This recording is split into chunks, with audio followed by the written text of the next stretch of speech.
नमस्कार, नमस्कार, नमस्कार दोस्तों। मैं Nikhilesh Jain Hindi ChessBase India channel पर आप सभी का हार्दिक अभिनंदन करता हूं। दोस्तों मैं इस समय यात्रा पे हूं। आपको पता है मैं कुछ दिनों पहले फोर्नी द सोपरा में था, जहां पे मैंने आपको वीडियो भी डाला था कि कैसे वहां पर एक बहुत ही सुंदर जगह जो है एक चेस टूर्नामेंट हो रहा था। और अभी मैं रास्ते में हूँ और मैं पहुँच गया हूँ अभी वेनिस, और कल मैं बार्सिलोना पहुँच जाऊँगा। तो इसी दौरान समय निकाल के मैंने सोचा कि एक वीडियो बनाना बहुत ज़रूरी, क्योंकि मैंने एक मैच देखा जो मज़ा आ गया देख करके। और ये मैच देख के मैं कह सकता हूँ कि भारत की कोनेरू हम्पी इस समय अपने एक बार फिर से उस फॉर्म को, उस लय को वापस हासिल करने के करीब हैं, जिसके कारण एक समय वो दुनिया की सबसे बेहतरीन वुमेन खिलाड़ी जो है वो कही जाने लगी थी और विश्व चैंपियन बनने के बेहद करीब पहुंच गई थी। तो ये जो मैच है ये कल उन्होंने खेला है क्रेन्स कप, जो कि यूएसए में चल रहा है, जिसका एक मैच मैं और आपके सामने ला चुका हूँ। इसमें कोनेरू हम्पी के सामने थी हरिका द्रोणावली। हरिका द्रोणावली वो खिलाड़ी है, हम सभी जानते हैं कि हम्पी के बाद भारत की सर्वश्रेष्ठ दूसरी कोई खिलाड़ी है तो निर्विवाद तौर पर हरिका है। और हम्पी भले ही सर्वश्रेष्ठ रही है, लेकिन दोनों के बीच हमेशा एक अनकही सी जो है कंपटीशन जो है वो चलती है, वो हमेशा चलती है। आप चाहे अगर आप बोलोगे तो आज गुकेश और अर्जुन के बीच, प्रज्ञानंदा के बीच एक कंपटीशन हमेशा रहा है, एक दूसरे से आगे निकलने का हेल्दी कंपटीशन। और अब तो दोनों जो है वो माँ हैं, दोनों की शादी हो चुकी है, दोनों के बच्चे हैं। तो कब से प्रतिस्पर्धा चल रही है? जब से वो बहुत छोटी थी। हम्पी डेफिनेटली उम्र में हरिका से बड़ी हैं, लेकिन खेल में भी हम्पी का जो स्तर है वो लाजवाब है। तो हम शुरुआत करते हैं गेम की। हम्पी ने D4 खेल के शुरुआत की, D4 D5, night F3, night F6, यहाँ पर G3 हुआ, C5 C4। तो कैटलन ओपनिंग यहाँ पर जो है वो खेली जा रही थी, पॉन इंटू D4। सो बिशप G2 खेला पहले, नाइट C6, नाइट D4। यहाँ पर खेलते हैं E5। ये मैं chess.com के बोर्ड पर बना रहा हूँ तो कुछ एरो ऑटोमेटिकली आ जाते हैं, तो उसको अवॉइड करिएगा। मैं नेक्स्ट टाइम बंद करने की कोशिश करूँगा एक्चुअली। तो इन्होंने खेला यहाँ पर E5, तो night into C6, pawn into C6।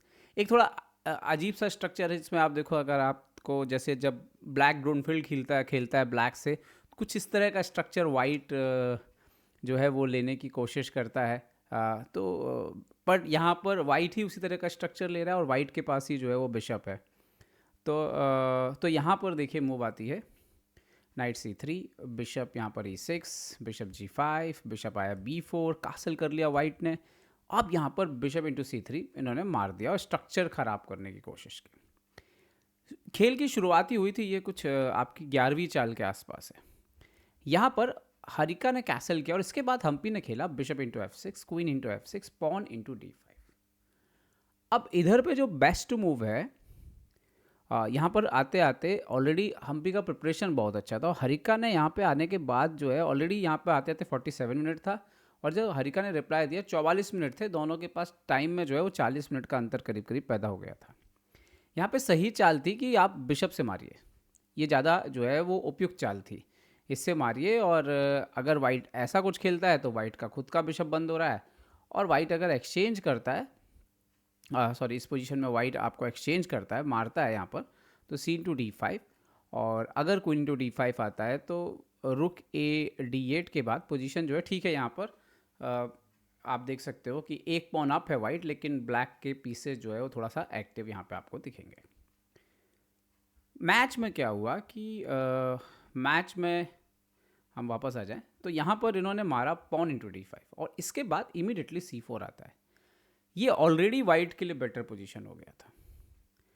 अब इधर जो सबसे जो बेहतर चाल है वो खेल, तो या तो आप D4 खेलना पड़ेगा या D into C4 मार लो कम से कम। यहाँ पे हरिका ने जो खेला, हरिका ने D4 आगे बढ़ा, जो कि इंजन का फर्स्ट चॉइस भी है, और एक्सचेंज अपना ये दे दिया। ठीक है, रुक इंटू A8 हो गया। अब डेफिनेटली लाइट कलर पर यहाँ पर वीकनेसेस तो हैं, और यहाँ पर एक पास पॉन निकलना तय है, क्योंकि पॉन आगे बढ़ेगा और ये पॉन अलोन है, तो कंपनसेशन भी है पोजीशन में। लेकिन इसके बाद असली खेल शुरू होता है। अब हम भी खेलती है क्वीन D3, तो लाइट कलर को थोड़ा सा कवर अप करते हुए bishop F5, now E4। Idea ये है कि ये जो आपका स्ट्रक्चर है इसको तोड़ा जाए। आप अगर यहाँ पर एन पासेंट वगैरह कर दो तो यहाँ पर तो, सो बिशप आया H3। अब आते हैं रुक C1। अभी वो जो अपनी स्ट्रेंथ है उस पर फोकस की भाई, ठीक है आपका आपका लाइट कलर का कंट्रोल है बट मेट तो भी होने नहीं दे रहे, और हमारी जो स्ट्रेंथ है हम उसको बढ़ना शुरू करते हैं। हरिका ने आक्रमण किया H5 करके, बढ़िया था। यहाँ पर C5, बिशप गया रोकने के लिए क्योंकि अब वो पॉन की चिंता होने लगी वहाँ पर, तो रुक गया। अब इन्होंने खेला F4। अब यहाँ के बाद आप देखिए कि हम्पी अपने लाइट कलर के वीकनेस को ढकने के लिए पोजीशन को और खोलती हैं ताकि किंग जो है उसको प्रॉब्लम कम हो।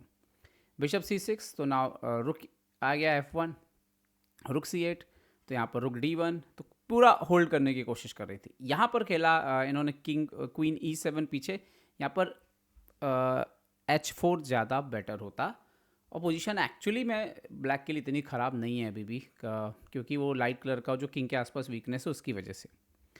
बट यहाँ पर हरिका ने खेला क्वीन E7। अब आता है FE5, क्वीन E5, रुक F5, क्वीन पीछे, और यहाँ क्या होता है आप देखिए कुछ चालें जो आपको चौंकाएंगी। पहले तो क्वीन B3 एक्सचेंज करने की कोशिश, क्वीन पीछे जाता है तो पूरा F7 पे पूरा प्रेशर, और रुक D7 से उन्होंने डिफेंड किया, और ये मूव अब मतलब E5, ये अब आप देखो कि ये बिल्कुल कैलकुलेट करके किया गया है कि किंग वीक पड़ेगा क्योंकि ये जो बिशप है उसका पावर आप बढ़ा रहे हो इस पॉन को बढ़ के, लेकिन बिकॉज उनके पास C6 का थ्रेट आ रहा है तो वो गेम को जिस तरफ ले जा रही थी, तो इन्होंने बढ़ा D3, अब आया E6, queen E6, queen E6, queen exchange हो गया। तो इसके बाद अभी मतलब नॉर्मल अगर आप कैलकुलेट करोगे तो इतना आसान नहीं है कैलकुलेट करना कि सामने वाले के पास बिशप भी है, मतलब लेकिन एक पास्ट पॉन है, दूसरा पास्ट पॉन आगे बढ़ रहा है, तो इसको कैलकुलेट, और अभी हमारा पॉन सीधा क्वीन बनते हुए दिख नहीं रहा, लेकिन ये विनिंग था। और हम्पी ने बढ़िया कैलकुलेट किया था, उन्होंने पहले चेक आया, किंग पीछे गया, फिर रुक D8 से रोका, पॉन पुश हुआ तो रुक C8 गए। ये जो कैलकुलेशन था कि ये पॉन C6 बढ़ाना अपना, रुक आया यहाँ पर F7, तो A4 था डाइवर्ट करने के लिए कि आप मार दीजिए तो हम ये मार लेते हैं, टेंशन ख़त्म करते हैं। बट यहाँ पर A4, वो वापस बिशप C4 आई तो रुक E8।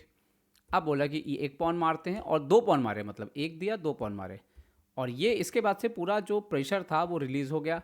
फिर किंग को ऊपर लेके आए, एंड देन किंग को इस तरफ ले जहाँ मतलब ज़रूरत है किंग की, किंग वहाँ पे एग्जैक्टली लेके गई हम्पी। एंड देन उनने अपना यहाँ पे चालू किया, और उसके बाद थोड़ी देर बाद ही जो है उनको यहाँ पर पहले तो ये पॉन मिला और उसके बाद ये पॉन मिला। तो जितनी एक्यूरेसी के साथ खेली, किंग को लेके आए, रुक को कहाँ होना चाहिए था, जबकि आप, मैं वापस लेके चलता हूँ ये पोजीशन, अगर आप खुद कैलकुलेट कर रहे हो ना, और आप ये पोजीशन, तो आप ना इतने अच्छे से कैलकुलेट नहीं कर पाओगे पोजीशन। आप सोचो कि ऐसा लग रहा है कि नहीं ब्लैक के पॉन आगे आ गए काफ़ी, मतलब कैलकुलेट करने में इसको डिफ़िकल्टी है भाई, दो घर तो बना है, बचा है क्वीन बनने के लिए इधर पे, लेकिन हम्पी ने जो कैलकुलेशन किया यहाँ पर वो बहुत ही अच्छा कैलकुलेशन था। और जिस तरह से एक एक करके चुन चुन करके पॉन मारे, अब मैं बोल रहा हूँ मैंने बहुत से एंड गेम हम्पी के देखे हैं शानदार, ये लेकिन ये बहुत शानदार इसमें कैलकुलेशन है, और एक एक करके, और फिर लास्ट पोजीशन जब आती है यहाँ पर ये लेके गई, और आप देखोगे भी लास्ट पोजीशन आएगी जब वो यहाँ पर आया। मैं बहुत ज़्यादा डिटेल में नहीं जा रहा हूँ क्योंकि बहुत लंबा है गेम फिर, और जो मैं इंटरेस्टिंग पॉइंट दिखा रहा हूँ, यहाँ पर इन्होंने खेला BD7, हम्पी ने पॉन बढ़ दिया, बोले आप मार लो, रुक मारना है तो। चेक आया, किंग इधर, बिशप से मार लिया रुक, और यहाँ पे इनका भी क्वीन बनने के लिए तैयार है, लेकिन क्वीन बन गया इधर पे इनका। और अभी आप क्वीन अगर यहाँ पे बनाते भी हो, आप देखो तो मार देंगे, और आप मारते भी हो यहाँ पर, उसके बाद मारते हो तो क्वीन की एंट्री हो रही है, फिर ये बिशप भी मर रहा है सीधे सीधे, तो कोई गेम में कुछ ऐसा था नहीं।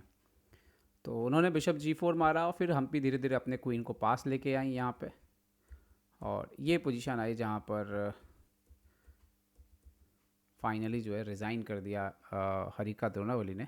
पर कमाल का गेम है, कमाल का कंट्रोल है इस पूरे मैच में कोनेरू हम्पी का। जैसे ही पॉन इंटू D5 मारा है ओपनिंग में हरिका ने, और उसके बाद C4, और उसके बाद एक्सचेंज दिया, हम्पी ने बहुत ज़्यादा कई जगह जो है एक्यूरेसी के साथ चेस खेला। और अगर ऐसा चेस खेलेंगी तो हम्पी वापस, मुझे लगता है वो विश्व चैम्पियन बन सकती हैं अभी वापस। और एक खबर मैं आपको बताता हूँ, कोनेरू हम्पी इस समय ज़्यादा अच्छा इसलिए वापस कर रही हैं, एक उसका बड़ा रीज़न बता रहा हूँ। एक बार फिर से उन्होंने अपने पिताजी के साथ ट्रेनिंग करना शुरू कर दिया है। इसको उन्होंने बंद कर दिया था बीच में, बट एक बार फिर से उन्होंने शुरू कर दिया, और ये जो है असली असर डाल रहा है। इस पूरे के पूरे जो उनका प्रदर्शन लगातार उठ रहा है, रेटिंग में भी वो वर्ल्ड नंबर जो है 3 पे पहुंच गई हैं एक बार फिर से। तो जिस तरह से खेल रही हैं कोनेरू हम्पी, उम्मीद है कि क्वींस कप जीत लेंगी मेरे ख्याल से। 6 में 4.5 पॉइंट होना बहुत ही स्ट्रॉन्ग परफॉर्मेंस है। नॉर्वे कप में भी उन्होंने बहुत अच्छा किया है, उसके पहले फीडे पुणे ग्रैंड पी में भी बहुत अच्छा किया है। तो ज़बरदस्त लय में है, और मुझे लग रहा है वापस शायद वर्ल्ड नंबर 1 बनने की तरफ जो है कदम बढ़ाने उन्होंने शुरू कर दिए। उम्मीद करता हूँ वीडियो आपको पसंद आएगा। पसंद आया तो लाइक शेयर और सब्सक्राइब करना ना भूलें। देखते रहिए ChessBase India. ChessBase India के लिए मैं निकलेश जैन। जय हिंद दोस्तों।